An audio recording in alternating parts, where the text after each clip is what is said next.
All right. Whew. Time got away from us here, but it's okay. Everything's fine, I think. Yeah, everything's fine. Oh, I just found my volume control on my headphones. That's cool. You muted yourself. You know that, right? Okay. Hi, guys. Oh, my goodness. Yes. Welcome back. And thank goodness, AJ. It is so good to have you here. Your absence was noticed and you were missed. It was absolute chaos. Dan found the mute button on his headphones. Yeah, they were. Yeah, everybody were mini mods, and it was really, really helpful. We have the best community here, and I'm really grateful. So, things I have thought about this week that I am happy to chat about in between questions and other things that you guys want to talk about. Dan, you've been called out as a liar, and I'm going to have to vouch for that in this case. He is a Gemini, folks, so. What did I lie about? That it was chaos. Tomato, tomato. I mean, we don't have chaos here. I am a Taurus sun with a Virgo midheaven. Tomato. That's how my grandmother would say it. Yeah, I'll take it. Oh, a disco ball. I think I know how to make those already, though. But look at Dog Spun. Isn't he adorable? Like, literally bred as a dog. Ugh. Gives a whole new thing to the whole, like, loaf thing.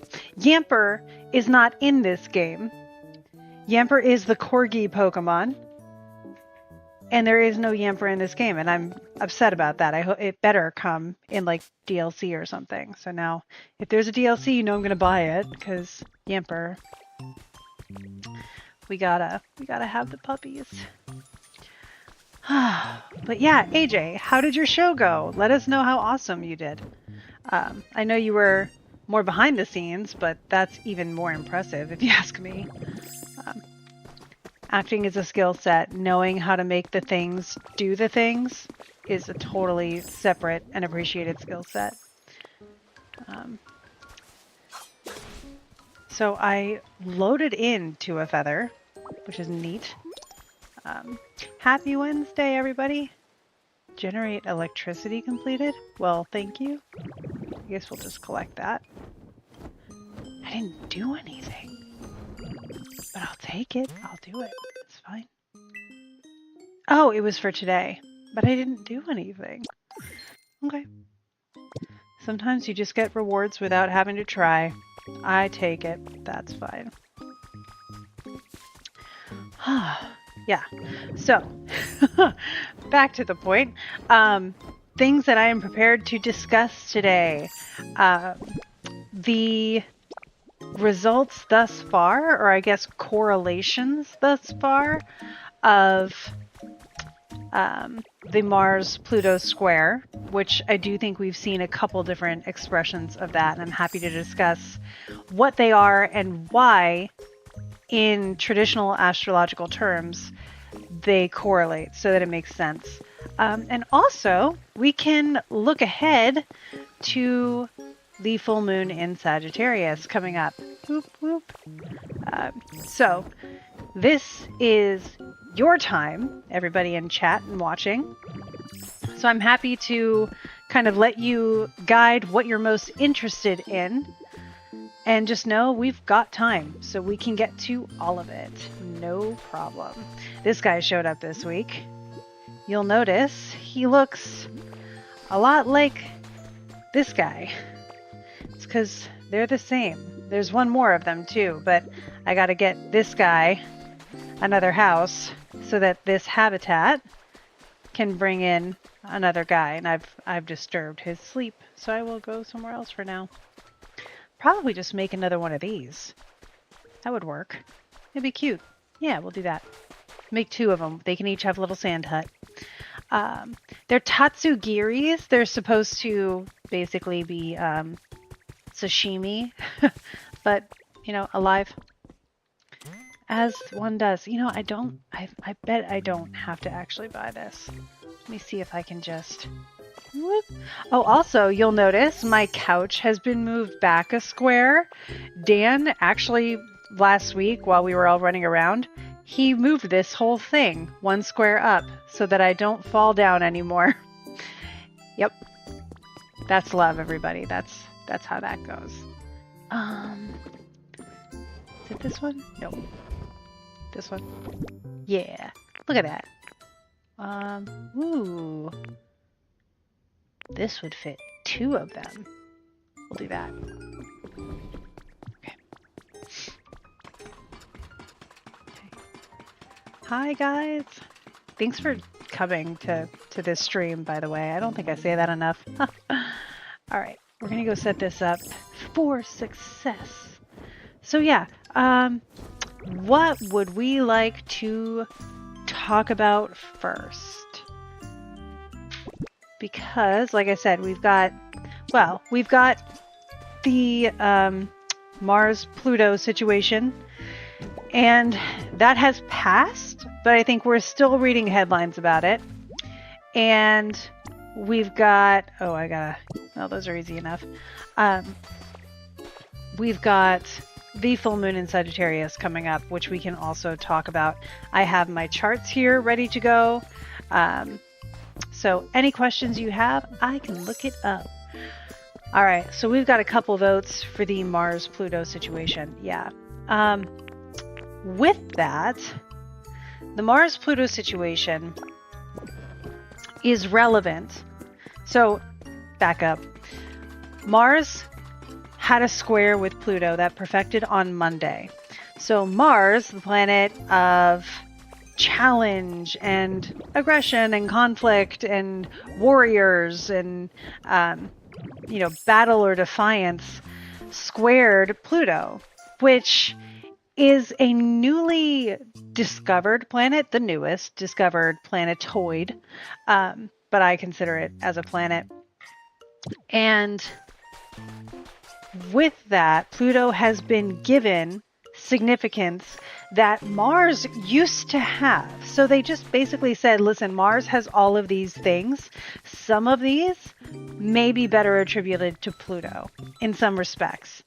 You could get into some nuance with that, but I've noticed that. And some methods of astrology would say that Mars is like a lower, quote, harmonic of Pluto. So it's like, middle C as compared to higher C. There's just like a little bit different octave expressed there. There you are. So Pluto has kind of come to be known for more large scale, you could say catastrophes, crises, things that cause destruction and lead to rebirth of some kind or rebuilding. And so transformation is a nice keyword for Pluto in that sense. A lot of people really lean into Pluto's association with death, but then they forget that it's the regenerative kind of death. So it's not permanent. So with that, a square between those two, especially given that Mars's position is in Taurus, where Mars does not like to be. So Mars is in this place where, if we think about Mars as a character, in Taurus, somebody has given Mars a bunch of responsibilities, and Mars doesn't like being told what to do. So Mars would sooner dig in his heels and say, well, now because you told me to, I'm not gonna. And so we get this level of defiance. So Mars in Taurus is stubborn. Mars in Taurus is kind of rebuking its responsibilities and is upset under the weight of pressure to deliver on something. Pluto in Aquarius is a little less nuanced. It's this long term between now and mid 2040s. We will have Pluto in Aquarius gradually shaping society, evolving society, if you will, much like a Pokemon.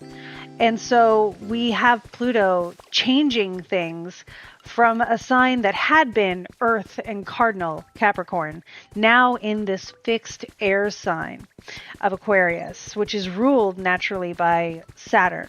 So we see this foundation of the future is a focus, right? So what scaffolding are we building on? Solar punk really summarizes and gives a good image of the ideal situation here of, working the ecosystem with the technology and creating equitable systems that are fair and just at the levels that they need to be for individuals.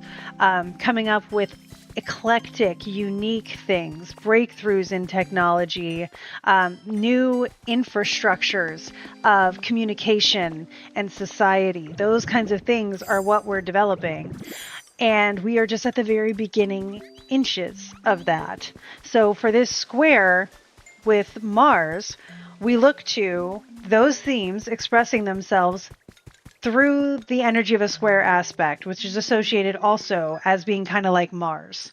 So we look for action, conflict, something coming head to head, maybe some explosive energy, or again, people not seeing eye to eye. And so think about some of the keywords I've thrown out there and what kind of headlines we've seen this week. And so as we're going through that, you had a dream about solar punk. Oh, yeah. I've been saying it since 2020. I really want it for us. But that's kind of what I'm expecting for Pluto. And with this interaction with Mars, Pluto gets to be translated where we can kind of hear what Pluto's talking about. So imagine that Pluto speaks some kind of like alien or light language or something, and Mars is like, this is what he's saying. But you get it through Mars's opinions. And so Mars may disagree with Pluto. So you get it in a very critical way. That's an example. We're going to go here and see if we can get the rare Pokemon. Yes. So let me just wrap everything up nicely here. The other reason that Mars is important is, of course, as I say all the time, Mars is the ruler of the year for the United States, 2026 into March 2027. So when Mars does something, we expect something extra to pop off. We expect that to be a major plot point. So with Mars, ruler of the year, in detriment, already feeling stubborn, going against the grain, being counterculture, now squaring Pluto, transformation, making the small things big and the big things small, and just this magnetism, this mass that goes with things. In Aquarius, which again has sort of a stick it to the man rebellion energy to it as well, we get the potential for things like, for repetitions of what started back in January when Mars conjoined with Pluto and sort of began the story. And at that weekend, when Mars conjoined Pluto at the end of January, that was the weekend of Alex Preddy. And I said that last week, or on a video earlier this week. I think I posted on Monday or Sunday.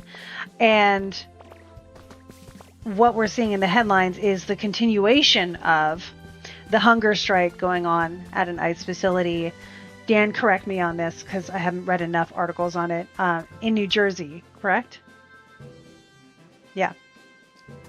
And I think it's interesting to associate that with this because it is a hunger strike. It's literally Mars saying, I'm going to fight by using my resources or by not using my resources, Taurus. And again, reiterating people coming to blows with ICE and saying we reject this authoritarianism that is trying to be imposed on us. So we are building the infrastructure of future society through rebelling against what is being pressed upon us. And by we, I honestly mean the people that are out there right now at this facility taking action, who I respect a ton. So yeah, so that's one of the things that I noticed. The other thing that Pluto is connected to, interestingly, can sometimes be, Pluto was a major player with Saturn, different energy, in the pandemic. So pandemics or a bacteria that's widespread, little things getting big, but also chemical explosions. And so we see that there are two chemical facilities, one imploded, and one, I believe, is still in the process of figuring out if it's just leaking or if it will explode. I don't know if that actually had development today or not. So those are the things that I've noticed this week that seem to follow the themes that I would expect from the Pluto-Mars square, especially as they relate to the United States, where Mars is the ruler. So yeah, that was a long way of getting there, but I wanted you to be able to kind of follow my path there so that you know where I'm drawing it from. Yeah. Yeah. So let me catch up here. I'm glad we all we agree on solar punk. That's awesome. Okay. Let's see. I have to scroll up here because you guys are doing so much talking and I'm so excited. Yeah, cool. Yay, awesome. Yeah, so AJ, thank you. Living in a solar punk society would be really cool. And honestly, I feel like it's within reach. I don't think it's too much of a stretch for that to happen. One of the countries I think is doing a really great job, at least in part, is Scotland. And this is just from what I'm aware of, right? But Scotland is doing a lot of work in rewilding their communities and just making sure that cohabitation with nature is a focus. Like bridges over highways so animals can walk along their normal paths instead of being disrupted. I love that. Again, there's no reason why we can't do that in more ways on larger scales across the world. It doesn't seem like it's that hard, and it should absolutely be a priority. So that's my opinion, obviously, but I think it's a pretty good one. I'm proud of it. Yeah. Solar punk is... Oh, AJ gave us a good definition. I love it. Literary, autistic, and autistic. I wish. Literary, artistic, and social movement closely related to the Hope Punk movement that envisions and works towards actualizing a sustainable future interconnected with nature and community.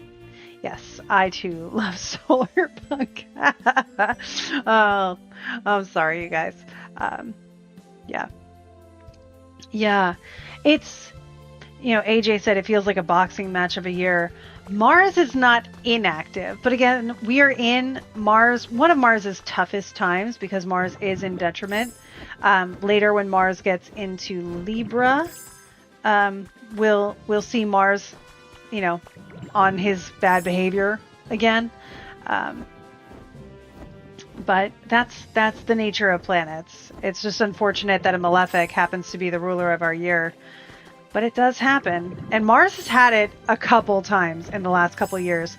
It's not like perfections where it's like, oh, this year's Mars, but next year will be Jupiter, and the year following will be Saturn, and then, Mars again, and then Venus. You can't necessarily rely on a pattern for it. It's going to depend on the rising sign of the Aries ingress for the location that you're calculating for. And this year, I say the rising sign, it's not always necessarily that either. This year, we have a Gemini rising, but Mercury was in such a bad way that we had to look for other backup planets who actually were capable of ruling the year, and Mars won that competition, essentially. So, yeah. Yeah. Let's see.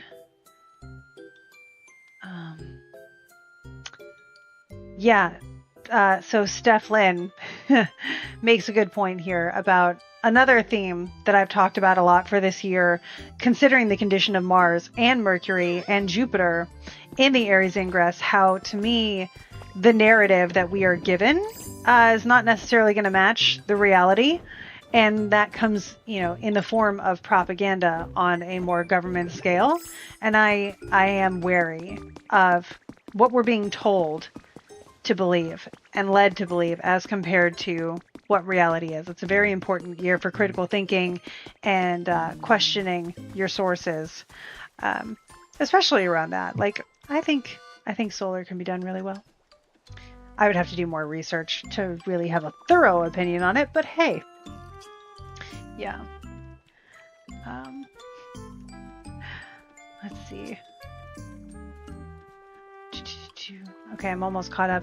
Yeah, the data centers causing dirty water. Right. Yeah, that's not my favorite thing.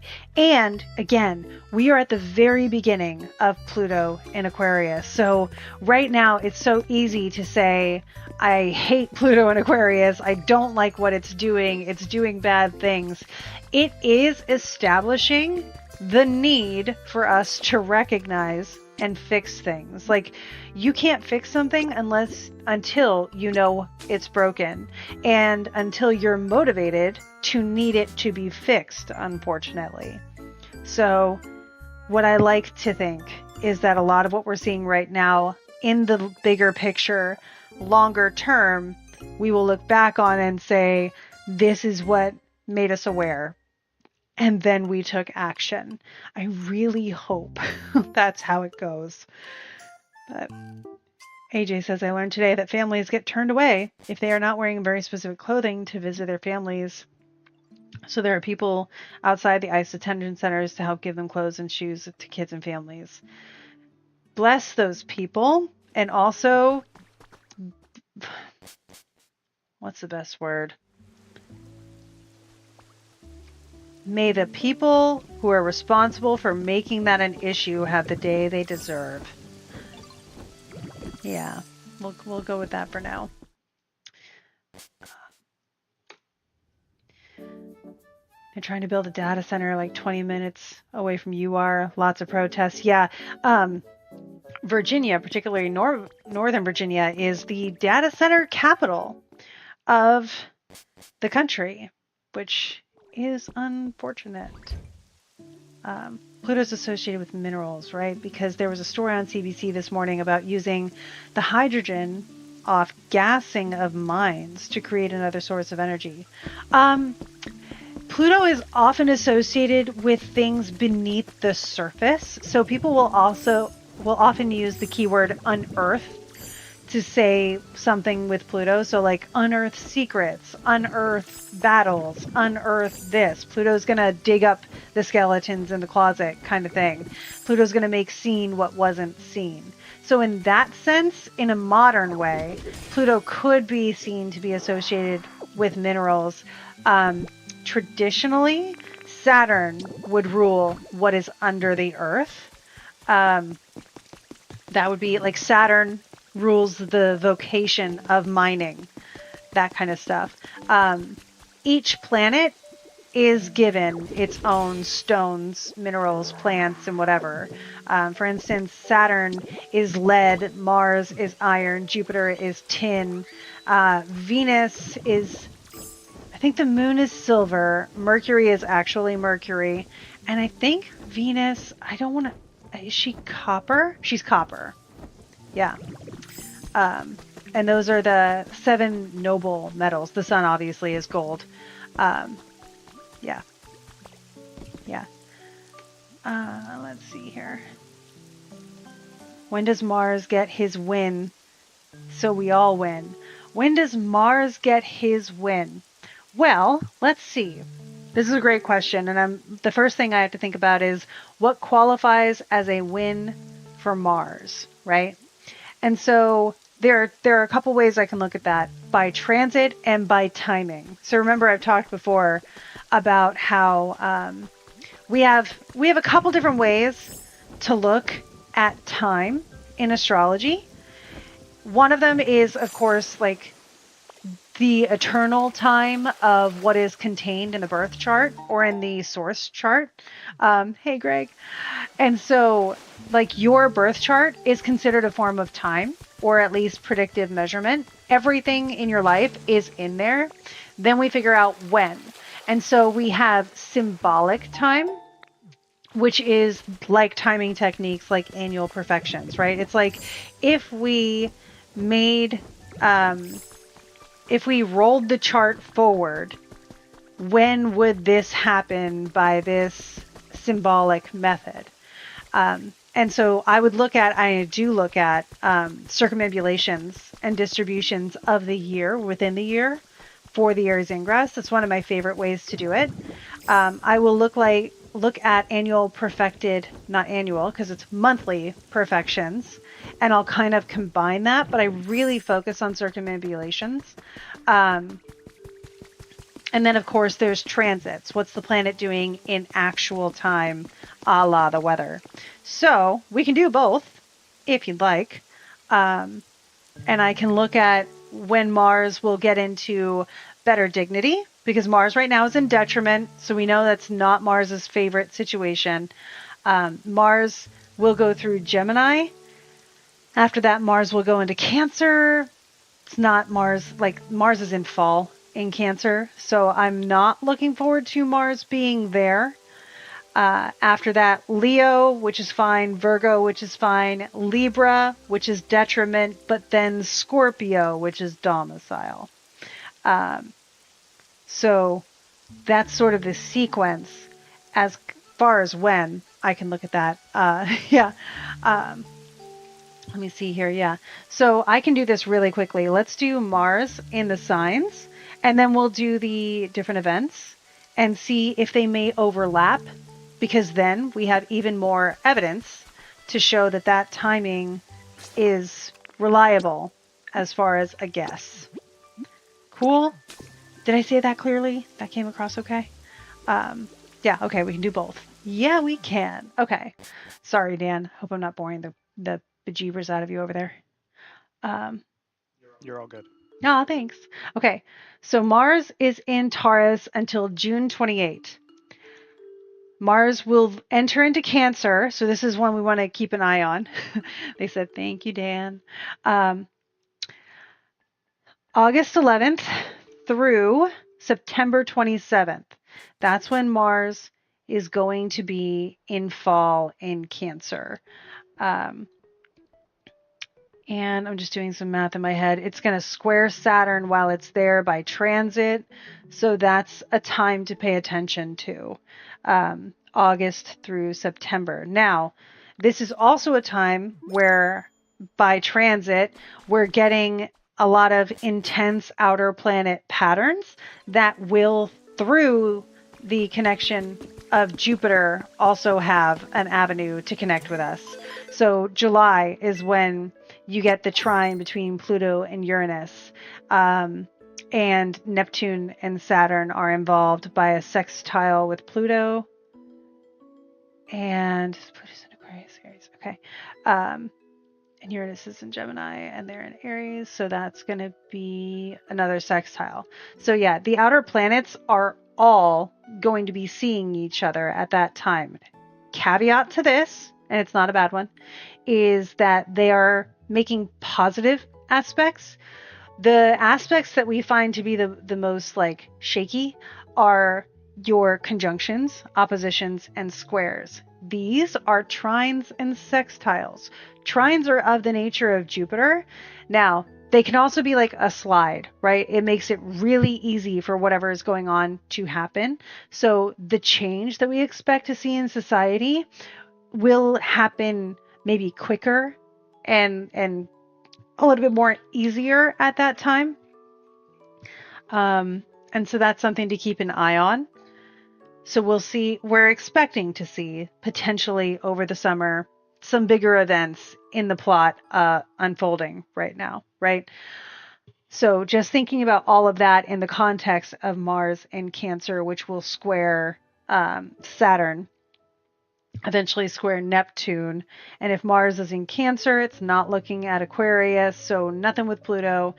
And it's not looking at Gemini, so nothing with Uranus at that time for Mars. Yeah. Yep. Yep. So that'll be in July. I've already seen astrologers talking about this. I will talk about it likely more and more between now and July to help keep the narrative grounded and to acknowledge that, yeah, I expect there might be something interesting that happens. And I'm going to study it a little bit closer to understand more specifically what we might expect from that. The closer it gets, the more events unfold that set up for it, the more we'll be able to specify. So we'll kind of track that together. No worries. So then Mars is in Leo from September 27th to November 25th. Virgo until February 21st, 2027. So again, we're already in 2027. And Mars is going to retrograde as well. So Mars retrogrades January 10th through April 1st. So we're going to have Mars in Leo for a good long time. So we don't have to worry about Libra, and we don't have to worry about, well, we don't get to look forward to, I guess, Scorpio until next year. That being said, we don't have any problem with Gemini, and we don't have any problem with Leo and Virgo. So again, that narrows it down to end of June, we get a break, and then August through September, we see Mars being kind of tetchy. And if I bring out my mundane chart here, and I go into predictive stuff, and I go into distributions, and bring this over where I can actually manipulate it, calculate for the days. Okay, so then that is by transit, at least by ingresses, and I slip the transits in there because I can do that in my head. Any questions on that before I move into symbolic timing? So really the summary is the summer. Sorry. Summer is what I would be keeping an eye on. Late summer into early fall in particular. Just keeping an eye on stuff that's going on. Yeah, cool. Thank you, AJ, for the amazing summary. Catching up really quickly here. So Mars leaves your sun sign to go to your rising sign, and you still don't know why, but you think you're comforted that Jupiter is hanging out too. Yeah, still working on learning all his. You can always be comforted by Jupiter. I'm guessing if you're talking about Jupiter in your rising sign, if Jupiter leaves, I'm not sure which sign we were talking about there, but if Jupiter is coming into Leo, if Leo is your rising sign, that's nice.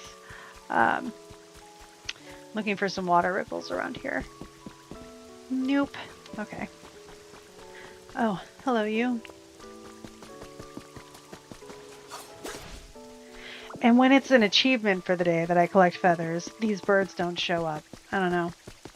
Okay. I'm still missing things? Ah, there you are. Cool. Okay. Any ideas when the orange is gonna peel? I'm looking forward to the party. I can agree with you. That is one party that I will attend. However, if I'm honest about this, and I can make this an aside before we do go into the symbolic timing, so don't worry, you'll get all of it. His chart has not been doing what it should be. And so my mentor and I have actually been working on rectifying it to get the timing better. And so I'm working on that because when stuff is supposed to happen, it typically doesn't. And also, less astrology, more metaphysical. I don't know that there's much left in there outside of egregore remnants, if that makes any sense. Sometimes people go and the the physical part is still there, and it's like a vacant apartment. And I feel like that may be partly the case. The astrologer in me thinks the astrology should still play out. We know that astrology still works even post-mortem for people. So I don't think that's an excuse as to why the astrology is not working as much as we'd like it to, or as much as it should, based on so many other examples and case studies. I think that perhaps the birth time is engineered. Sometimes celebrities will give fake birth data because they're celebrities. And like, on one hand, it's like you're entitled to your privacy. And on the other, if you wanted to be known as this kingly figure, why wouldn't you adjust your birth time so that the actual king star is on the ascendant of your chart? So that does mess with our stuff a bit. And I am working on seeing if I can get better calculations. So to be determined and announced as soon as I can. So I apologize for disappointing, and also I'm not going to give you bad information that I don't feel confident on. So I appreciate your patience, and I promise I am working on it. Okay. There we go. This is funny. You predicted my last reading I had with you that I would be moving in August. You're about to move and other stuff. Yeah, we did say that. Also, side note, is this the local move or the longer distance move? Just out of personal curiosity. That's not what I should have put in there. Ugh. Gotta fix this. Hang on. Local. Okay, cool. That's what oh my goodness, stop it. That's what I thought. I am making such a mess. All I wanted was to dig up the fossil. This. I can fix it. There we go. See, again, we are... Honestly, this is quite solar punk. It's okay, this is a little bit too industrial for me. I prefer the windmills and stuff as far as all this goes, but environment kind of reclaiming nature, this works. You've heard some folks mention that they think we don't have the right time for him.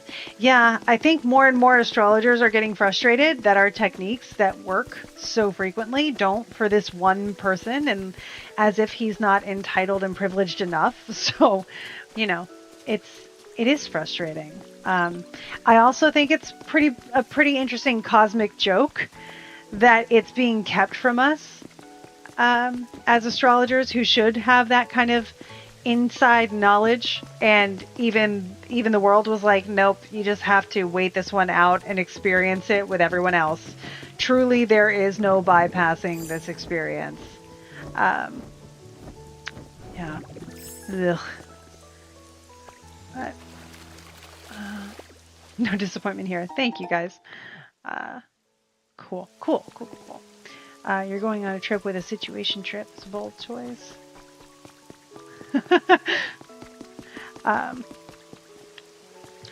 Yeah. It's become a situation ship. Sorry. I know there's Pisces energy involved there. Yeah. Nothing wrong with Pisces, by the way. My Mars is in Pisces. I adore that energy. But it blurs lines, which can leave a lot of room for creativity. Yeah. Yep. Okay, cool. Yeah, I did. Turns out, me and astrology, man. Yay, into the Ravenwood. We have that in common. Okay, so keeping myself accountable here. Have I gone in here yet? Would we like to look at, because I have it pulled up here. Interesting enough, when we look at significant dates using distributions, we would look for Mars to have, like we said before, conjunctions, squares, and oppositions in the symbolic timing that I'm looking at over here. So just trust me when I say that I have a list of dates within 2026 to early 2027 that symbolically brings Mars to the ascendant or the midheaven and kind of turns the chart and shows us when these things would come to pass. If we do about, I think it's 4 degrees to a day. No, it's 59 degrees per day as our sort of metric. So, interestingly, April 12th was the Mars conjunction to the midheaven. I'm like, I know that's not right. We want to look at the ascendant first.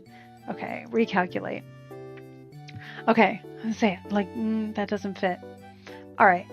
So what we're looking at is actually okay. So March 20th was the Aries ingress. March 21st, hey Mimikyu. March 21st was right away Mars's symbolic square to the ascendant because Mars was in the midheaven of the chart, so it had that angle to kind of glare at the ascendant and happened right away. It's one of the reasons Mars wins as the Lord of the Year because of how influential its position was in the Aries ingress chart. So when you move that forward, you get Mars actually encountering the midheaven, so to speak. The technical term is the non-agesimal, non-age-esimal, which is just the exact 90-degree point away from the ascendant. The midheaven is not always an equal 90 degrees away, so the non-agesimal takes up that space. In this case, Mars reached the non-agesimal on the 21st using symbolic timing, and it's interesting because it was at this time, I know because I was traveling, that we had ice going into airports and other things. But that was one of the big ones at the time. Yeah. Hang on. The background. I love when stuff matches when we're talking about it. That happens in this game a lot. Appreciation to Pokopia here. Yeah, it's a big word for Elmo. It's a big word for me too, which is what makes it fun to say. It's like, it's a big word that's probably unnecessarily long for what it means. But it's literally just like, if the ascendant is 13 degrees Gemini, then you're going to go to Pisces and say, okay, the non-agesimal is 13 degrees Pisces, because Pisces is 90 degrees up from Gemini, and 13 is the degree. So it's exactly 90 degrees. My non-agesimal, like my midheaven is like 5 degrees Virgo. My non-agesimal is going to be like 22 and some change degrees of Leo. So you can see how those two things are different, and you want to study like, well, what happens when something goes on here? Not a lot is said about the non-agesimal right now. You do not have to remember this. We don't use it much. It's just a fun word. Yeah. Balsamic vinegar. Yep. But again, Mars squared the ascendant the 21st. And you want to give or take a couple days because we're literally putting math onto a sky that doesn't care that numbers exist. So it's just something to keep in mind there too. So around that week or so, and that's what we had. So when Mars was culminating at the time, it was saying, hey, big theme for me this year is these guys. So, and Mars does that, right? Mars is the people who like to fight about stuff. So we see there's a lot of influence on that this year. Again, I bring this up in my Aries Ingress overview with a lot more details. And if you have questions about it, I'm happy to answer them. I don't want to cause any stress. Math under the sky that doesn't care math exists. Exactly. And honestly, neither do I. But it's okay. I learn it for the sky anyway. That's how I should treat dating, like this guy. I was saying something similar to my therapist earlier today. I introduced my therapist to the starfish parable, if that's what you want to call it, about like, do we know the starfish metaphor? I guess it's more of a parable because it's a story. Um, my therapist didn't know it. I thought that was wild. It's not particularly Christian or anything, but haha, you thought you could keep me from getting it, but I did anyway. Um, you don't know? Okay. So the starfish parable is there's a little kid walking on the beach, and a bunch of starfish have been washed up. And every time this kid sees a starfish, they pick it up and they throw it back into the ocean. And then they go to the next starfish and they pick it up and they throw it back into the ocean. And some, adult comes along and is like, why do you bother? There's so many, you can't save them all. And the kid throws another starfish into the ocean and says, I saved that one. And so I was using that as a metaphor of like, you can't market yourself to all the stars in the sky. You have to be thinking about that one that needs you. The one that will see you because you're where they need you to be at the moment they need you. And so I was making starfish stars, and that's how I talk in therapy. So we've used Peruvian astrology to pull stuff apart. My therapist actually thanks me sometimes for the images. Yeah, see? I get really funny in therapy too. Yeah. So that's the starfish. I'm really glad you have an amazing therapist. I do too. I appreciate them so much. I feel like I was going to do something when I got here, but I forgot what it is. Maybe I did it already. I don't know. I've been running on autopilot. So yeah. So that's rare Pokemon. No, we already missed out on him. He didn't show up. What was I thinking about for Rocky Ridges? I can always come back. I'm just right now doing my checks on everything to get as many recipes as I can get. I know. He won't. It's been months. But I hope when he does, it's when you guys are watching. Because he's the one we built the house for last week. AJ, we have to show you the houses we made last week. We'll do that when we get back to Pallet Town. Okay, back on track. So, the week of March 21st, we saw... Whoa, what happened there? We saw the introduction of Mars's story in the year. So that gives us sort of a tone of expectation, really. And then we look for more Mars influences to see what else Mars is up to. July 6th is the Mars opposition. So that's another moment where Mars will act up. And again, that's July. So we see again, Mars pops off in a time where Mars by transit is popping off and where those outer transits are popping off.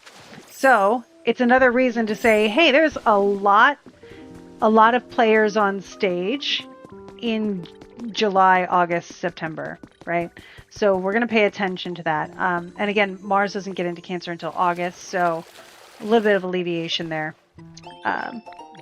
But Mars will have this symbolic movement. So if you see something in July that's like, wow, that is so specifically Mars, I don't think I could attribute that to the outer planets or whatever. Yeah, it's because the symbolic energy is releasing at that time. Yeah, Mars pops off in July like a crazy opera. Yeah, rock opera, like Alexander Hamilton. Okay. I think you've heard something similar. Huh. Maybe it is because of the way I was raised. Maybe I've just like rewritten it so it wasn't Jesus or something. I don't know, but it's nice. It still works. Yeah. Yeah. I wouldn't be upset if we got a little bit more Alexander Hamilton energy. And actually, Pluto and Uranus were in a similar alignment around that time, which a lot of people like to bring up. So, just food for thought. Mars again. When do we get Mars's conjunction? Okay, so Mars's conjunction will happen in January, early January, so like right before Mars goes retrograde by transit. January 12th, we'll see what I believe will be our last pinpoint from Mars in the year. Yeah. Aw, thank you. Yep. So we're noticing middle to end of summer seems to be one of the more active parts to pay attention to. Now, is this fully comprehensive? Could I have missed something? Absolutely. And I will be studying as time goes by. So don't worry if I've missed it. It's only for now. I will notice it as I study things more relevant. Do we have a thunderstorm? Okay. So this is important for you all to know. Zelda hates thunder.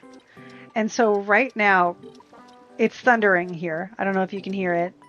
And she jumped off the couch and came over to Dan. Dan is her comfort source.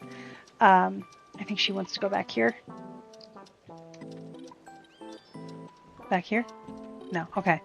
And Dan is currently, well, now she's over here with me, which is why I'm off screen. Sorry. I have to take care of the puppy. She is asking Dan for a heavy blanket, and he is wrapping her in one. So,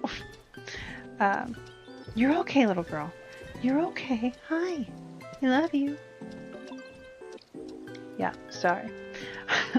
Yeah, we have priorities in this house, and they are Jack and Zelda. I know, we need to get a puppy cam. I could take this one and move it, but it's on a short thing, and I don't think I'd get the angle right again. She's okay. What I can do, though, I'll take a picture, and that is loud thunder. And Zelda Bear, hi, you good girl. Cool. So, I don't know. There you go. Look at the baby girl. That's her right now. Yeah. Yep, we're making a little tent for her so she can feel safe. Cool. It is a potential post. Yeah. I will probably post it at least to my stories later so you guys can see closer, but I needed you to be able to understand why I'm so distracted. The poor baby. Are you building that in your pallet? Hi, why is it me tonight? Are you building that in your pallet town? Cool. Do you want us to come over and see it? Not yet? Okay. Hi, baby girl. I'm sorry. I know. The sky is so loud. And she's decided I have to be the one to comfort tonight. Here. I love you, baby. I love you. It's okay. It's okay. Go get your daddy. Sorry. I'm making it worse. Okay. Cool. So, I have checked all of my nooks and crannies. Thank you guys for your patience. Dan is building something that I think we'll be able to go see eventually. We want to make sure Zelda is comforted thoroughly first.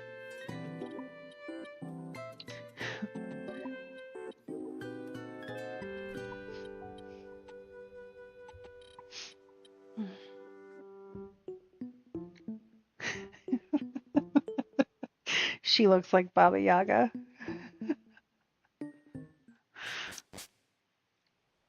Yeah, I'm sorry. You do. Okay. Okay, so AJ. Jeebers. I love thunderstorms. It's so unfortunate. Okay. She is much cuter than Baba Yaga. She is. Okay. So, we built this last week. Holy cow. It's not very bright, but we built this because Glaceon needed a place to live. So this is Glaceon's.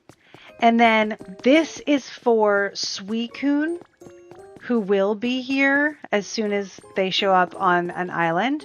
And they're pretty big. They're a big dog character, so we built them this to sort of manifest and make space for them. Yeah, the books and stuff, I love that too. I'm really excited about it. The shelf is really cool. One torch, because there's not a lot of room on the walls, but still. Yeah, they got some scattered books and such. So.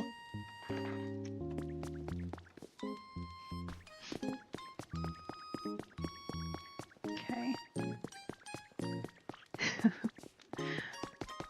You guys need to know what a good dog dad Dan is. The columns and the vines, right? Oh, hey, can I help you? It's quiz time. Okay, what's the question? Between you and Tatsugiri, who's taller? Tatsugiri is the little fish guy we're building a house for right now. So that's wrong. I should have said you. But I was distracted. That's fine. We're still friends. I can answer wrong and our friendship remains intact. That's quality right there. All right. Okay. So, good girl. She finally settled in. All right. Yeah, just a balcony and books. Ugh, yes. Tell me about it. So that is our row of EV homes, plus some other guys. Friendship isn't always about being right. Yep. Yep. You would have a drink station. Ooh. Yeah, I would need like maybe not an espresso machine, but some kind of good coffee maker. So, yes. Okay, so with that was the Aries Ingress Mars update. Long diatribe on, you guys just went through an hour lecture on Pluto square Mars and its relation to the Aries Ingress. Congratulations. You've done what basically all of our astrologers do at our conferences. It's just like that, only with less video games, unfortunately. I usually take a Rubik's Cube or something to keep myself busy. Because ADHD. So that's how we roll here. Yeah. You should be proud. You're just as good as any astrological students or whatever we call ourselves who go to the conferences. I don't know. But speaking of conferences, I guess I should shamelessly plug that if you want to go to a conference, the next opportunity is in October, which, by the way, is not part of the scary part of the year, which I'm saying jokingly. You do not have to be afraid of astrology. But UAC will be taking place in late September, I guess. I think or is it early September? Did they pick Mars in Cancer for that? Weird. I can look it up though. I really should because I want to give you the exact dates. Hang on a second. UAC 2026. Boom. Yeah, it's early September. September 3rd through 9th. But I'll be there and I'll be giving a lecture. And it's not much of a lecture. It's just an hour of me telling you how to write a fiction book using astrology for your outline to figure out like what the story wants to be and how to express your characters using astrology. And it's really fun. It's really fun. I like it. Yeah. Right? Yes. I refer to myself as a mage. That's my title of choice. Yeah, because magician is long and gets conflated with, like bunny out of a hat magicians. And mage or magus is what was used traditionally to describe practitioners of magic. So I like it. And we can all be mages. If you guys like it, I like it too. Oh, need help? Oh, thank you. Yeah, sleight of hand does not equate to magic. It baffles me just as much as anything else. Don't get me wrong, I'm impressed. And also, there's a different form of magic that I find much easier to perform. Believe it or not. Oh, let's go get that gold thing. Do we need a minecart out here, Dan? You made a habitat. with railroad tracks and stuff, and just the crossing thing, does it need a minecart? No? Okay. Okay. She's doing okay. Zelda, aside from this, has had a pretty good day today. Mostly just because she's spoiled all the time. But I don't think that's a bad thing, and I'm not going to stop. So, you wanted to be a magician. I did too. Do you remember when we used to get those Scholastic book magazines? Basically, they would give you at your desk, and you would look through them, and then you'd go home and beg your parents to let you get stuff. They used to have magic tricks in them. Yeah. And I remember one time I was able to get the magic trick. And I was so excited. And I did that trick until it was not fun for anybody anymore. But my grandmother acted surprised every time. So good on her for that. Dogs do deserve all the spoiling. Dogs are so good. Yeah. Especially these. Oh, there's Jack. Oh, buddy. He's lamenting because normally this time of night we would let him in here. But with Zelda's anxiety being so high, we're giving her some chill time. So, gotta appreciate it. It's okay. Yeah, cool. So, let's talk, excuse me, about more Jupiterian things. And acknowledging that I just bent your ear for a whole hour on astrology stuff. Is there anything else you'd like to talk about before we dive back into astrology? As my Freudian slip earlier, yes, of course, I'm autistic and I could talk about this for literally hours all day long, and I do. But I can also talk about other stuff too. Yes, the full moon is the Jupiterian thing. The moon. Yeah, so this is a calendrical blue moon. Now, calendrical means that it's a blue moon as far as the calendar goes. And that's just to say that our last full moon was on the 1st of May, and our next full moon will be on the 31st of May. Typically, we expect one full moon a month. When we get 2 full moons in a month, we call it a blue moon. There are blue moons by the calendar, and there are blue moons by astrology. If this were an astrological blue moon, it would be in the same sign as the last full moon. Not this time. So our last full moon was a Scorpio full moon on May 1st, and similarly to the calendar, right? If it had been at 1 degrees or 0 degrees of Scorpio, you might expect that by the time the moon got all the way around again, it would be at the 29th degree of Scorpio. So we'd get 2 Scorpio full moons in the same year. That's the blue moon astrologically. So when you hear people talking about this super rare blue moon, just know, yes. And also, my goodness, also, astrology doesn't have anything to say about this one in particular, necessarily. So I just want to clear that up before we get into anything. And I want to pull up a chart for it so I can refer to it and give you valid data. Because that's so important to me, you guys. Hang on. Lunar phase charts. I want... First, we'll say June, because you'll give me what I want anyway. Why are you set to 2023? My goodness, 2026, please. And we want a full moon. Calculate the phases. I want that one. Cast the chart. And I will just redo the house distribution in my head. Okay. Yep. So you love a blue moon, and astrological blue moon seems so much more rare. I should go through the calendar, which I can look really quickly. Luna would show me pretty fast. I think it is a little bit more rare, to be perfectly honest. Let me see if we have any in 2026 here.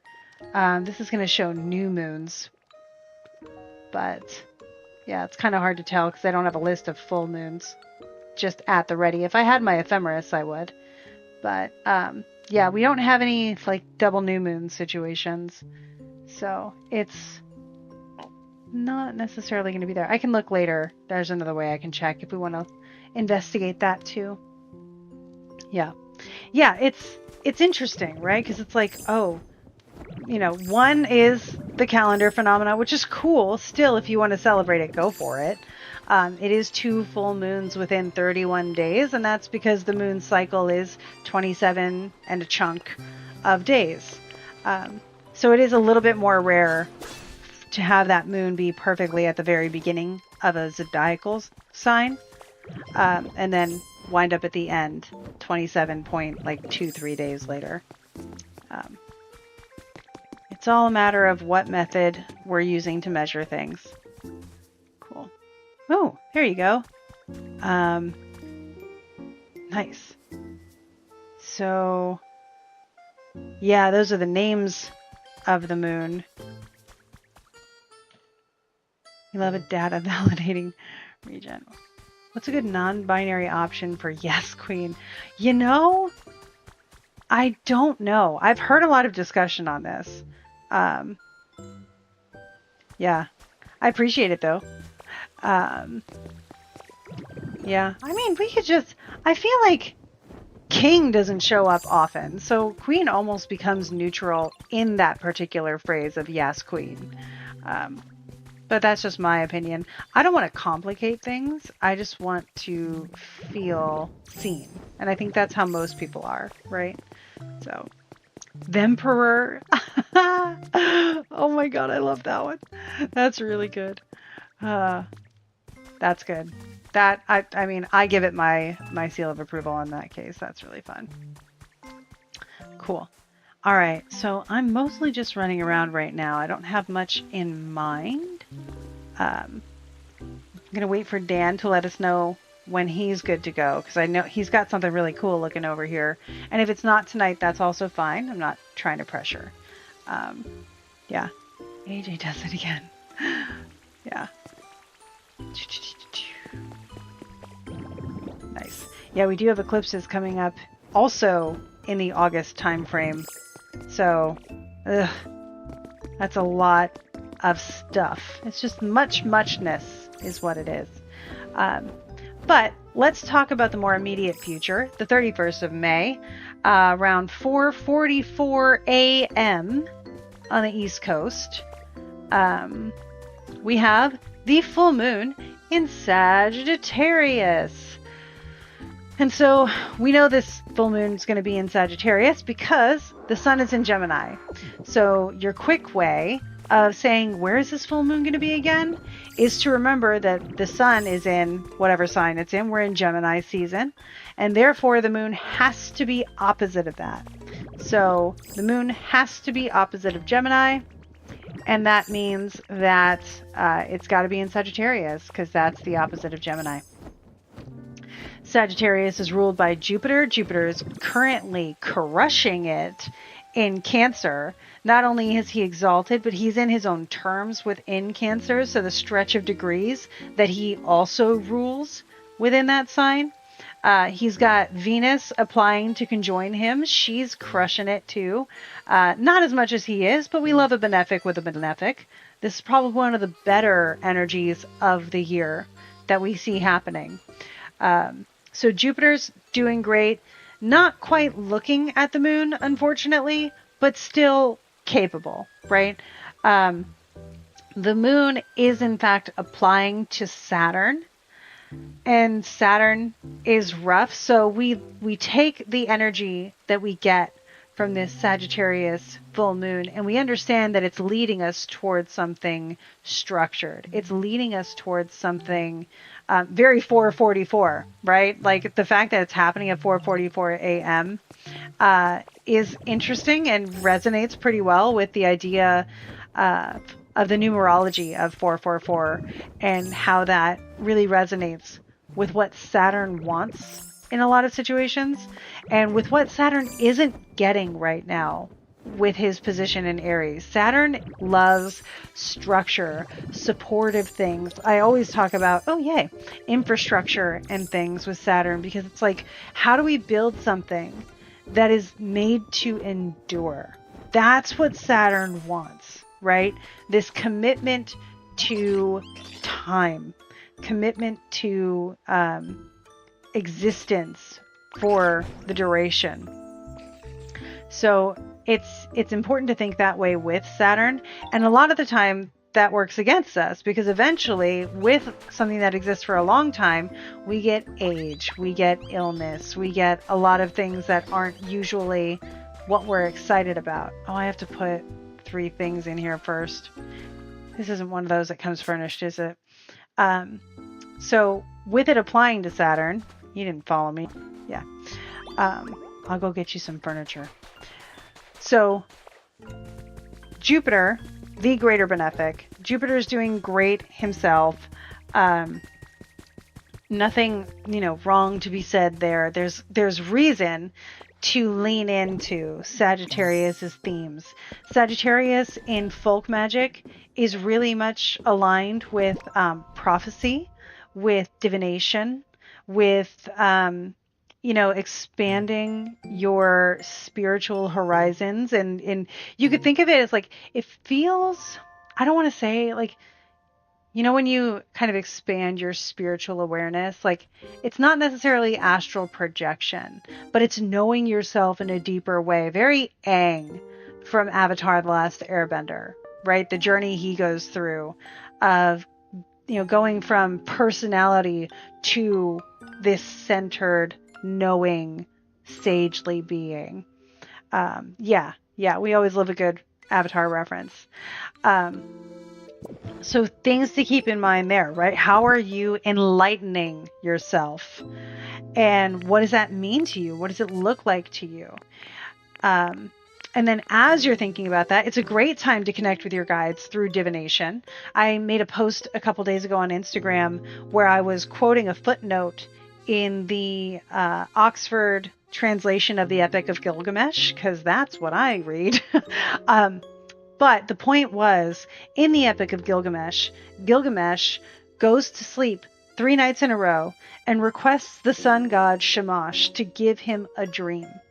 And 3 nights in a row he requests this, and he doesn't make a decision about what the 3 dreams mean until after the 3rd dream, because it was a common practice 4,000 years ago, and probably then some, to ask 3 times for validation.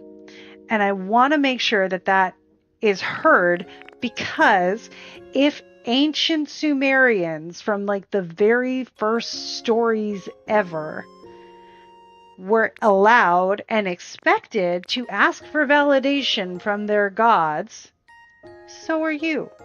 It's okay to use tools. It's okay to ask for omens. It's okay to look for validations. And this is a great time for that. It's also a really good time to just optimistically believe in yourself.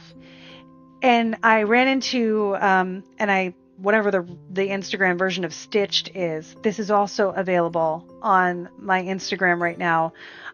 Someone posted that for 24 hours, you have to fully believe in yourself, and then set a calendar event for 6 months from now and make time to celebrate what has happened in that time, to celebrate what you've accomplished, to celebrate how things have changed. And I love this because if you choose the full moon in Sagittarius to create your vision, to fully celebrate this version of you that you are in the process of becoming, by the time we get 6 months from now to the new moon in Sagittarius on December 8th, by the way, you will be able to have that event ready for the new moon, where you look back on the last 6 months and celebrate what you've accomplished as you renew that cycle. So it works really beautifully for that. Yeah, cool. AJ, you already did it. Amazing. But yeah, so I recommend doing all of the magical things, doing divination, doing some foresight practice if you want to, knowing that things change and more information can make things clearer. But also setting the tangible expectation that something will come of it. That is how you can appeal to the application to Saturn. How are you going to expect a reliable outcome to what it is you're imagining right now? How are you going to take the dreams and do them? Even if it's not fully done, just something. So that 6 months from now, you can look back and be like, I am 6 months from this, and I've done that. Like, the hardest part of everything is the start. And I say this from my own experience. I hate being new at things. When I first started astrology, I was in a rush to master as much as I could so I could feel competent. When I start a new job somewhere, I'm in a rush to learn everything so that I can feel safe and competent and, more aware of other things instead of fixating on the details and feeling trapped in that moment. So 6 months down the line, it's always nice to look back and say, oh, wow, I did gain competency. Maybe not all of it, but I've made leaps and bounds. I remember when I was a kid, I would listen to John Edward a lot, the psychic medium, who we did a podcast interview with. Definitely check that out. But I loved hearing him talk about, like, oh, I've been doing this for 18 years and I've been doing this for, since I was 18 years old or whatever. And I remember immediately holding myself to a standard of like, oh no, I have to start doing as much as I can as soon as possible, because 10 years from now, I need to be able to say I have 10 years of experience. Fortunately, I can say that I have 26 years of experience now. The experience part feels good. The 26 hurts a little, but it's okay. Yeah. So, and right, the point of all this is to bring it back around and say 6 months is also really enough to get to the next level of something, and it's enough to be proud of. So whatever you start this weekend, just know you get to be proud of it in 6 months, and I'm excited about that for you. I swear I have more stuff around here. Where did this all go? I'm being picky because I want to be like beachy for this Tatsugiri. But I may have to cut some corners here. Get that one open. I swore I had more. Maybe I can make them. I might be able to make them. Why not? Tatsugiri. Let's make you stuff. Yeah. So, any questions on the Sagittarius full moon? That was a lot quicker and easier to explain than Mars Pluto, for sure. Also, honorable mention for the week. I don't want to ignore that Venus squares Saturn tomorrow. That is a transit that is occurring. Neither of them are too amped up to my knowledge. I'd want to check that. Symbolically or otherwise. So it may not be as noticeable, but I would still expect some headlines to reflect Saturn and Venus in a square. This. Yep. Yeah, Venus is currently in Gemini and Venus is currently in Cancer, my bad, and Saturn is in Aries, so Venus will square Saturn. Jack has gained admission into the room, in case we wanted puppy updates. Alright, so we got random question. What's a good time to go on a blind date this year? A good time of the year? Let me see. I'm going to get a little bit more specific on this than typical. Because I'm just going to use Luna for this. I like a Venusian kind of thing for that. June 6th is Venus. Is it June 6th? It's maybe June 10th. It's coming up quick. Let me just move forward here because what I'm looking for is the conjunction of Venus and Jupiter in Cancer. And that is in early June. Let me go back a day here. Okay, cool. Like June 8th or 9th is going to be the exact day of that. And honestly, any of those work. What day is that? That's a Wednesday, though. So you'd want to do it leading up to that. If you needed a weekend, I would do.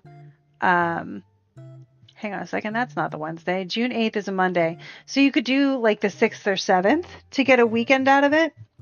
And that would work just fine as a initial. Hey, Gabe, we're talking about best times to go on blind dates. And my first choice for the nearest choice is the Venus-Jupiter conjunction. So I'm gonna throw in my hat, say June 21st. Why? That way, in case it goes bad, you can say, "Ugh, that was the longest date ever."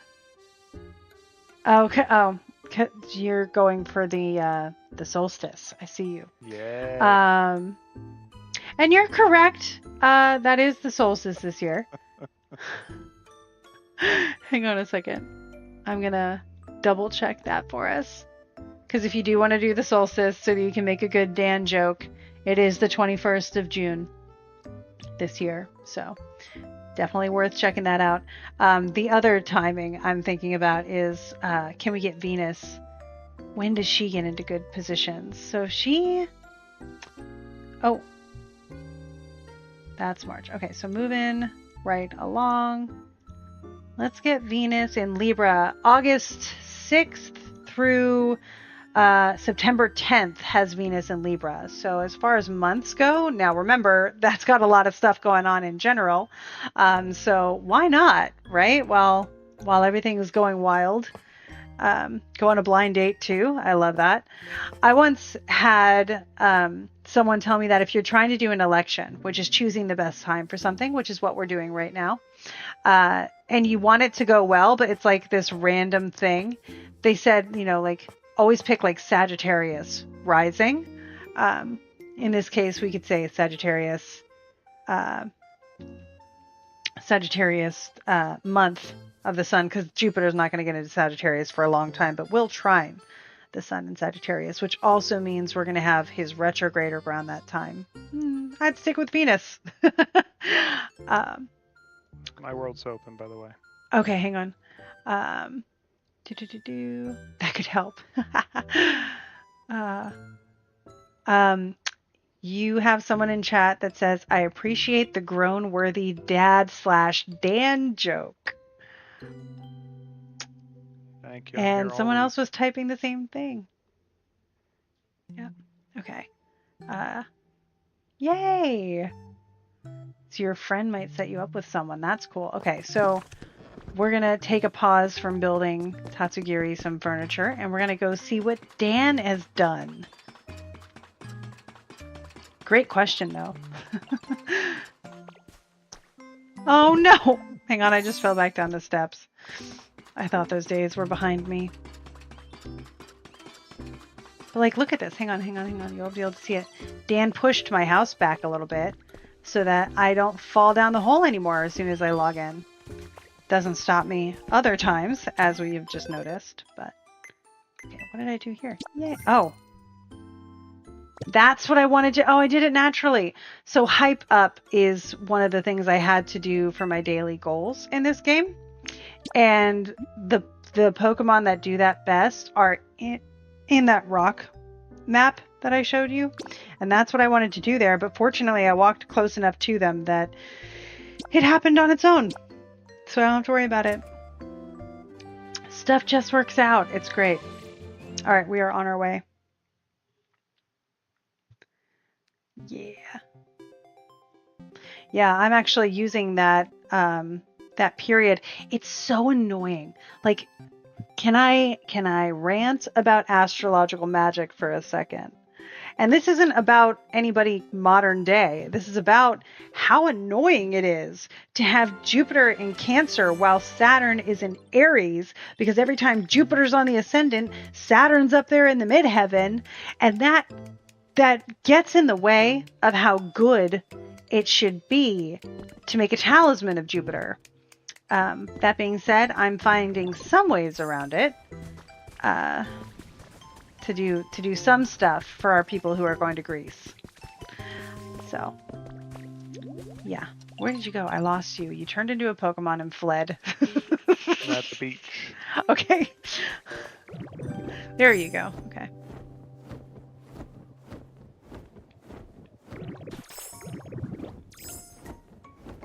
Oh, are we taking a ride to get there? No. Oh.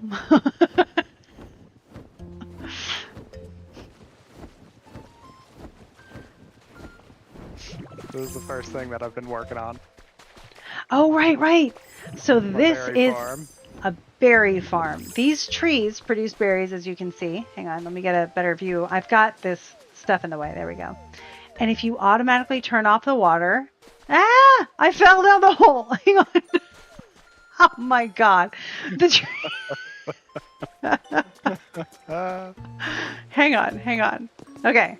You can see, because there's no water, the trees have gone bare, and so all of their fruit has fallen off. Oh no, what do we do? There you go. You activate the water again. Not only do the trees come back to life, but it also runs all of the fruit down to you, slowly but surely. I've seen this work faster on other days, but because we want it to do it now to be impressive, it's being a pain. But typically... it brings them right down here so that you can do that. And then you have all of them. Oh, I turned it off, didn't I? Yes, you did. I did. Well, that's so we can give it another shot. Alright, now. I'm supposed to do that too. Gotcha. Yep. Whoop. No. Stay transformed. Nah. Okay. Well, okay. Here we go. Okay. Still looking at your lava pillar with the stained glass over here, which is really cool. Just in case anybody forgot this. That's all lava. Lit from behind stained glass. Now, that's really cool. Yeah, come up high. Oh, I have a feeling you made an image with this. I'm working on it. Okay, That's let me go back. Rows. It's like light bright. Yay! Yes, Em and I are both very dedicated. Don't worry, we will set you up for a very good time. So what is this going to be? Hopefully an image of Cinnabar Island with a Ponyta on it. With a Ponyta? Yeah. Okay, wait, I can kind of see that. Like, have you already started Ponyta? No, this is the first 10 rows. Oh, it's gonna go all the way down? It's gonna go down like 46 rows or so. That's gonna be gorgeous. Wow. You'll have to keep us posted, because dang. I just finished with all the plum and the purple colors, so... Wow. I would mess that up so many times. That's really cool. No, I would this is something that I would rage quit, so I'm super impressed at your endurance with this. Wow.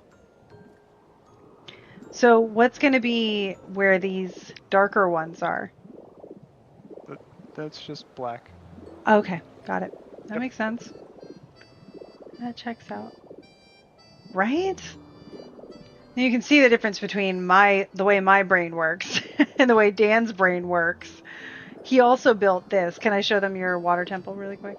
Yeah, I'm still working on it. Oh yeah, you can have a bunch of different projects going at once. Yeah, if you go down to the bottom of one of these 4 pillars, you'll see that it's all ice, and that's eventually what they're all going to be. So it's like this crazy helix thing with the water coming out of it. And I'm just going to do this to come down really fast. Okay. And there is how it's going to be all ice. Yep. Yeah.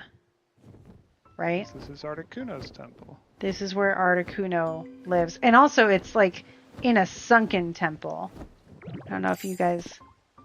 It's in a sunken temple. Like that's really cool. And honestly took a long time to accomplish too. I was there. Yeah. Look at that. Oh, it's so cool from down here. Yeah. Yeah. Yeah. Lots of wows, and I love it. It's for you. And the other goal will eventually be to have like a tunnel through here. Straight back to the place. The entrance of Pallet, yeah. Mm-hmm. That makes sense. Okay, and up we go. Here we go.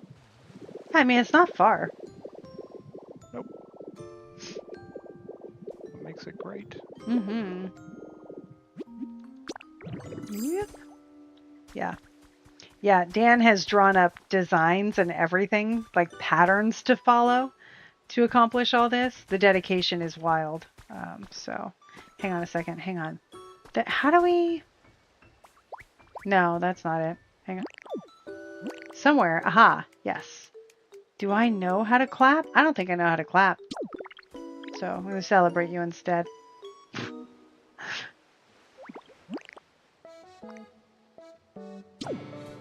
Yeah, I am. I don't have thumbs up either, but I can bow to your greatness. Yeah. The swearing that would come from me when my patience finally snapped over the mistakes I'd make. Beulah, same. That's exactly what I'm saying. I would rage quit. I feel like I probably know more than these. Ah, okay, we got more. We got more. Hang on. Yay!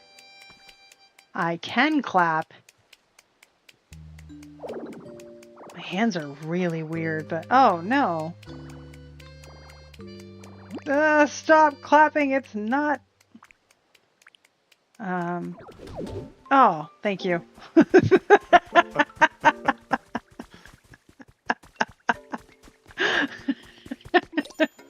Get your camera. What's happening? Up here. Oh. I don't really think that's much of a photo op. But sure. Sweet dreams with a mossy pillow. Hang on a second. Oh, okay. Oh, sure. Okay, Zelda, speaking of sweet dreams, the thunder has returned, but she is unconscious, so it's okay. She is snoozing on her orthopedic bed because she deserves it. You know what? I need to talk to your Pokemon while I'm here because mine keep coming to visit you and none of yours come to visit me. And maybe it's because I'm not social enough. Yay! Muse, my friend. See? And talk to all of them. Hey. Who am I? I'm just, yeah, I'm with Merv. Don't worry about it. Okay. Yep. Ooh, Entei. Sorry, I just blew off one of your Pokemon. How dare you? Hang on, I'll fix it.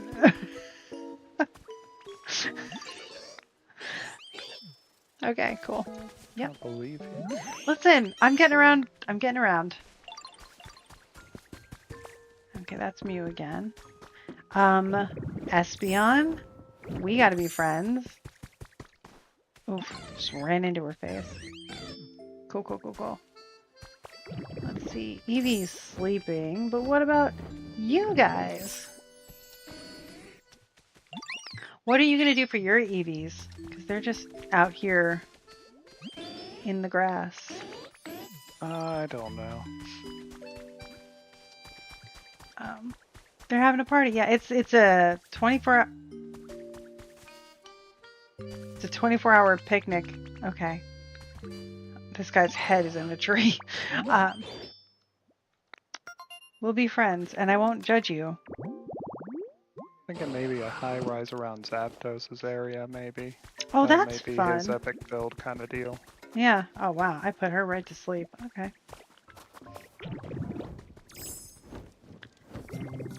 Geodude, sir. Cool. I'm gonna make so many friends. Don't fly away from me. There we go.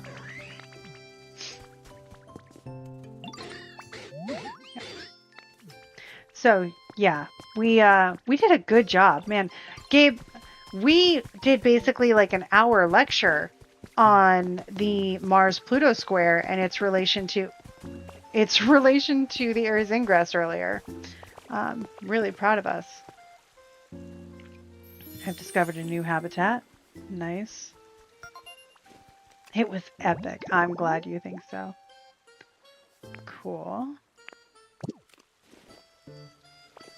I'm learning so many new things here.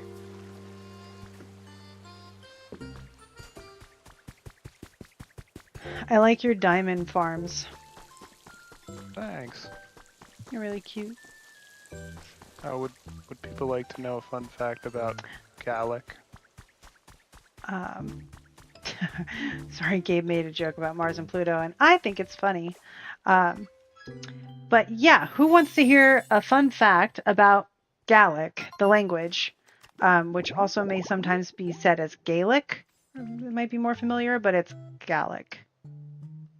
Yeah. Sure. Yeah. All right. All right. So, we Okay. get 2 words. First word is Ushka. Bushka? Ushka. Bushka. No B, just Ushka, Ushka. which means water. Water is Ushka. And then the second word is Beha, Beha. which means life. Ushka Beha. So you hyphenate those, and it's Ushka Beha, the water of life. And in modern days, that is actually whiskey. Ushka Beha is whiskey in modern Gallic. Yeah. Gallic? If you ask for Gallic. Ushka Beha, you get a whiskey. Amazing. And that's water of life. Yep. I feel like from everything I've learned from extension from you about Gallic, they had such a great sense of humor. hmm I really like it. Yeah, Thai bag is the bathroom because Thai is house and bag is small or wee, so the wee house. The wee house. Now, would they have known that was a double entendre? 100%. They would have? Okay. Yeah, they were poets. We get barred from them. Well, and tell us, what is the word for poet in Gallic? It's Dan. Yeah. And Dan, do you not write as well? I do. And what do you write? Poems. Yeah. He does what it says on the tin, you guys.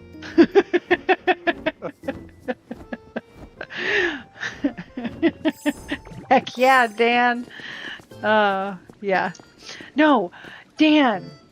Oh my gosh, you guys. So, you may recall a couple months ago, Em and I were joking about how when I went to visit in January, we went to this store where you're supposed to be able to find your name on a keychain or a pencil or whatever, and how how I've never found my name on a pencil or a keychain or anything like that. And even in this store, we had to spell it with just simple letter keychains. Dan, however, first and last name, we can't escape it. So we went on our little trip to the mountains for my birthday and our anniversary in early May. And we were going to take a detour on the way home. And wait. Even before that, when we went to dinner, didn't we go through the Meadow of Dan? The Meadows of Dan, yeah. We went through the Meadows of Dan, and it had a slogan. Slogan is a Gallic word, by the way. No, so the Meadows of Dan, their slogan, Yeah. yes, Yeah. is the Gallic word, but the Meadows of Dan had a slogan that said what? A simpler place and time? Yeah. It was the Meadows of Dan, a simpler place and time. And so we drove through those to get to where we went to dinner. It was hilarious. And then on the way back home, we almost took a detour to get milkshakes at this really cool place. And in order to get home, we would have had to go through Danville and a park called Dan Daniel Park. Over the Dan River. And I can't even find my name on a keychain. Just, it doesn't make sense to me. But okay. Whenever I imagine Dan, I think of him wearing his Knuff sweater. That is accurate. He's wearing it right now. He just slow turned to face me in his reclining chair. So you know the character Doug Funny from the show Doug? It was Nick and then it was Disney. And you remember his? Yeah, you are. Do you remember his closet? Doug Funny's closet was the same outfit over and over again. Dan. Yeah, no, I remember. Yeah, no, I'm just that was a full sentence. Dan. Oh, got it. Dan has a theme outfit, and the Knuff hoodie is a staple of that outfit. And I'll tell you what, it works. It works, and I like it. Yeah. I mean, why not, right? It makes so much sense. So yeah, if you're going to take a guess, if the weather was chilly, you can guess the Knuff sweater is going to be present, which is great, right? Because, like, the amount of times he's gotten compliments on that and the amount of people who have felt safe because of that, it's worth it. As it should be. Exactly. So. I think I accidentally just stole honey from one of your flowers. I know. Sorry. Oh, excuse me. Gee, oh my goodness. That was an awkward encounter, but it's okay. Yeah. Yep. My bad. I forgot where I was and how it's not my island.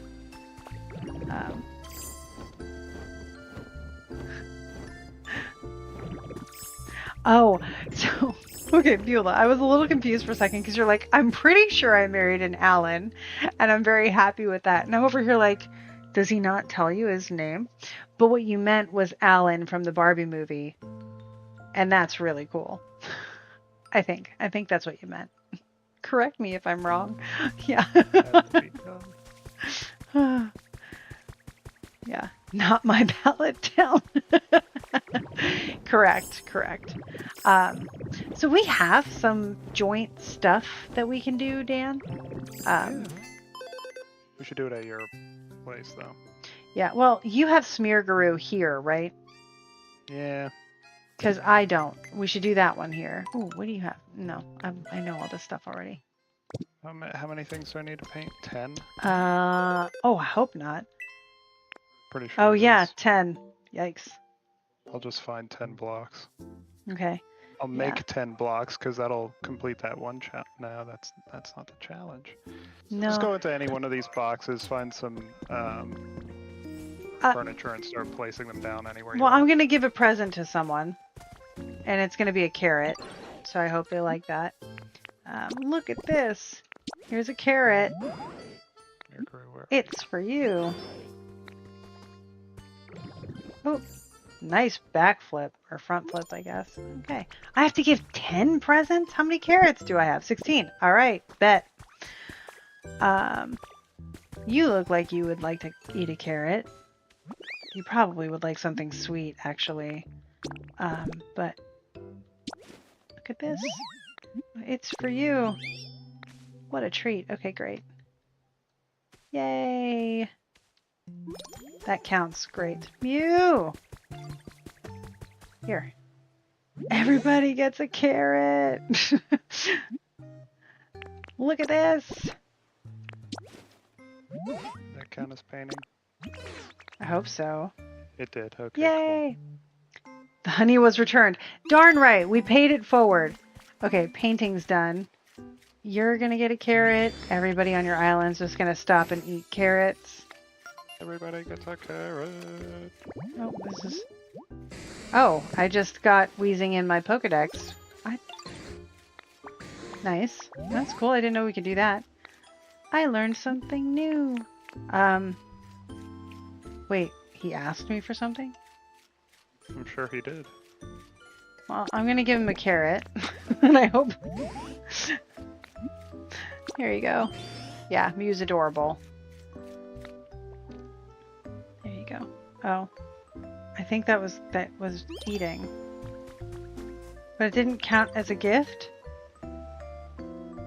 Sir. Okay. You. Okay. Look at this. Have a carrot. Dang, that's awesome. I know. Love that. Cool. We're halfway there. You! Could you imagine if we had like the assignment to give gifts to random people throughout the day? That would be so cool. I mean, we don't need an assignment to do that, but the motivation and the reminder is helpful. Nice. Everybody's getting carrots. Amazing. Have I? Oh, hey! I'm trying to talk to you. There we go. You want to know the secret to all my energy? Shiny rays from my buddy the sun. And tasty water to go with it. Gotta love hydration. How about carrots? They have high water content. Yeah. You've been making baked goods once a week for your neighbors. Oh, that's awesome. I love that. Oh, we did it. We're done. Teamwork makes the dream work. Huzzah! Cool. Lovely.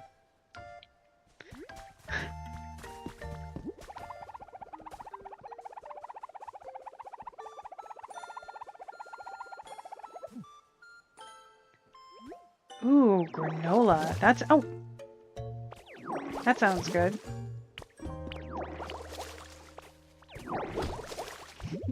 Oh, this is like Rock and Sock'em Robots. Wait, no!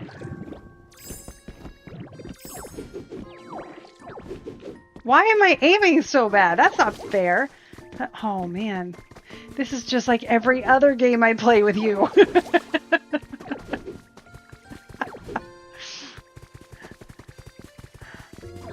Nope. Ah. That's okay. 10 years of successful marriage, folks. Ah. It's so annoying. Oh, cute. That was adorable. Hang on. Oh my gosh. I don't want to accidentally punch your stuff. This is why I do astrology, because this is starting to feel like sports. No!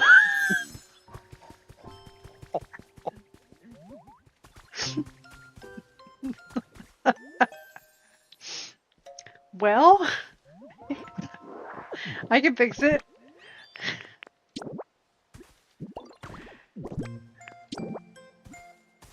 There. Nothing happened. Nothing. Okay.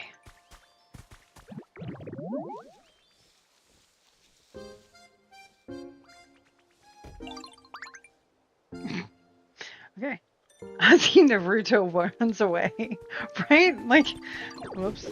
Ah, dang it.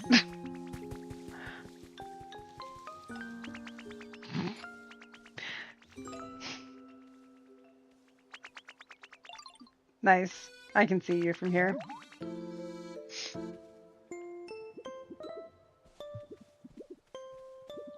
I know where you are.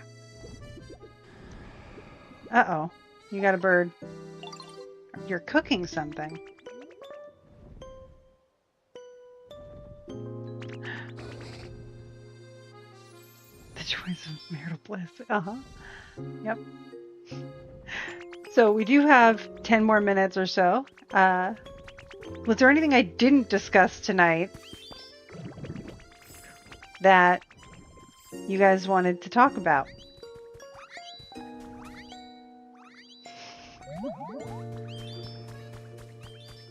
How are you slow, Naruto, running?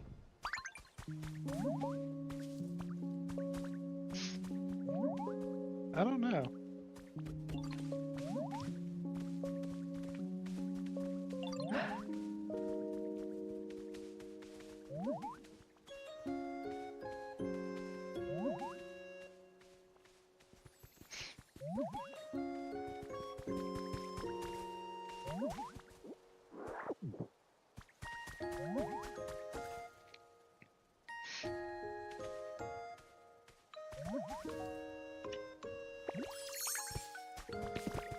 No, dang it! I have the wrong thing and I can't. This is why I just decide I'm a good person, because I'd be very bad at doing the whole bad person thing. I don't want to punch the bird.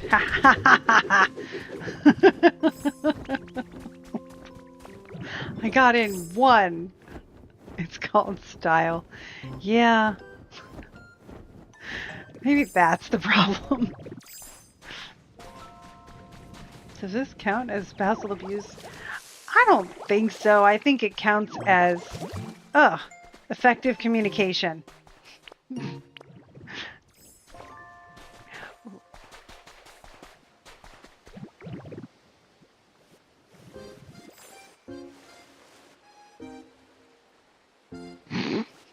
That's not fair. No! You can't hurt me. I'm made of stone. It only looks like I'm panicking because I'm in the water. Hang on. Oh! Bummer.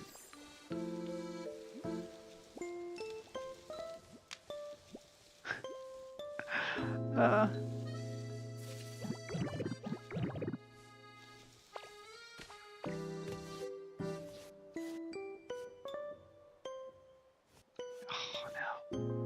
no. There.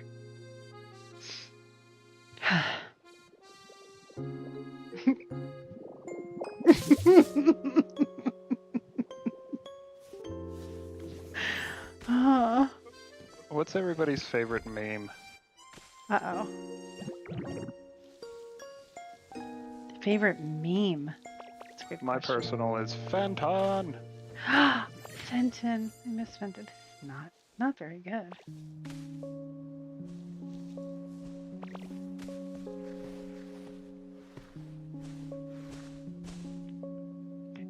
Uh-oh. Allison.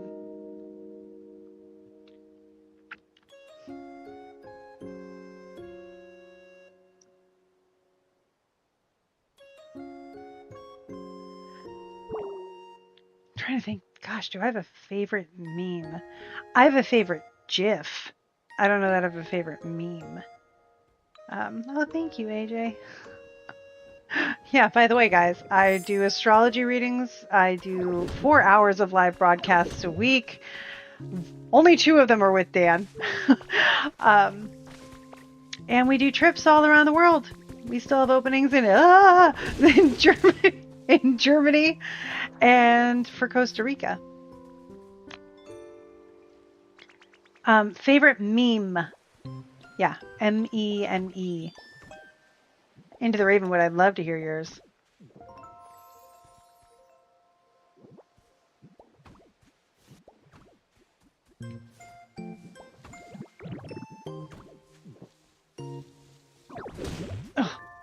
It's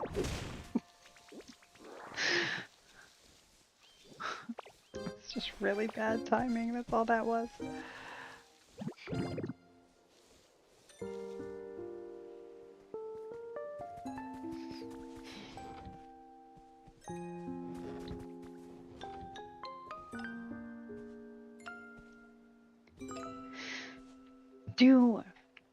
Do vines count as memes? Yeah. Okay. Like my favorite GIF, to be honest, and you know this already, is 100%. the Toronto Raptors mascot falling down the steps in rollerblades. Oh, I love it so much. I can't think about it too much because I will laugh uncontrollably. Um, favorite names are Lillian and Alistair. I like those. Um, gosh, favorite meme. I don't know. I quote longer form things too much. Okay, this isn't a meme, but it is a recommendation. If you've ever watched Total Eclipse of the Heart, literal, is that what it was? Hmm.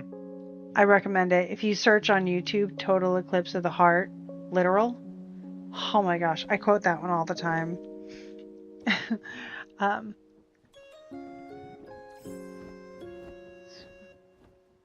swooping is bad. Is that a meme? I feel like I don't know my memes anymore. Oh no. Oh. Yeah. Oh. Undo the transformation. I want to talk. There we go. What's up? Oh, that's nice. Cute.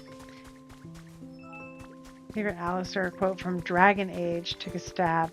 Oh, nice. So, has anybody been keeping up with Witch Hat Atelier?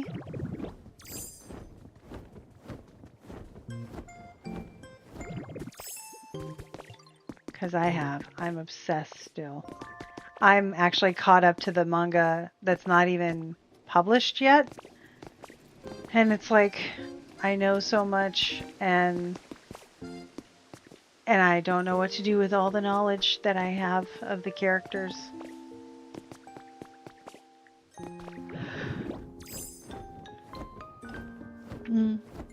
Yeah, I recommend it. And like not even the manga is so good. The anime is doing a good job of staying true to the manga as well. Yeah. Yeah. It's so good. Ugh. Makes me very, very happy. I guess there's it's like 97 chapters out total. But only like up to 80 some are published yet. So I think it's 96 are published or are available, but you have to be online. You're so excited about the Dropout show City Council of Darkness. Right now it's a vampire role-playing game. Dan, you sound like you know that. I like everything Dropout, so. Nice. Well, we're looking for a new show for days that aren't Witch Hat Atelier days. So, might be worth a watch. We tried, because of David Tennant, who is my favorite actor ever, we tried watching Rivals recently. The problem there is, at least in my case, I'm too ace for that. So, yeah, some other time maybe. We have a lot of... I don't even know what Dropout is. I feel like I missed something. Dropout is where Brennan Lee Mulligan. Oh. Yep, sorry. Yeah, anything Brendan Lee Mulligan does is obviously great. That's awesome. Used to be College Humor. I remember those days. Yeah. Probably the right thing to do. Rebranding. Yeah. Yeah. Yeah, I love that. We should look into it. That'd be fun. Um, all right. Well, this was fun. Uh, Fan Flowers apparently is a recommendation for D&D from them, which I'm always down for. Um, yeah. So thank you guys for the recommendations. We'll be back next week, and let's see what will be the fun. I mean, we're going to be heading into June, which is wild. Um, we'll talk about Mercury moving into Cancer. Saturn's going to sextile with the sun, but yeah, next week, maybe a little bit more docile. Hey, we love to hear it. And then the following week, because it'll be next Wednesday, though, we'll be talking about the Venus-Jupiter conjunction. So I look forward to that. Awesome. Cool, cool, cool, cool. That'll be great. All right. Thank you guys so much. We will see you next week. Remember, this Friday, Alchemist Ink Spill on YouTube and here with M, where we will recap. We have a lot to cover because it's been a while. So I look forward to seeing you guys there. I hope you have a really great rest of your week. And I'll stay in touch on social media as always. All right, guys.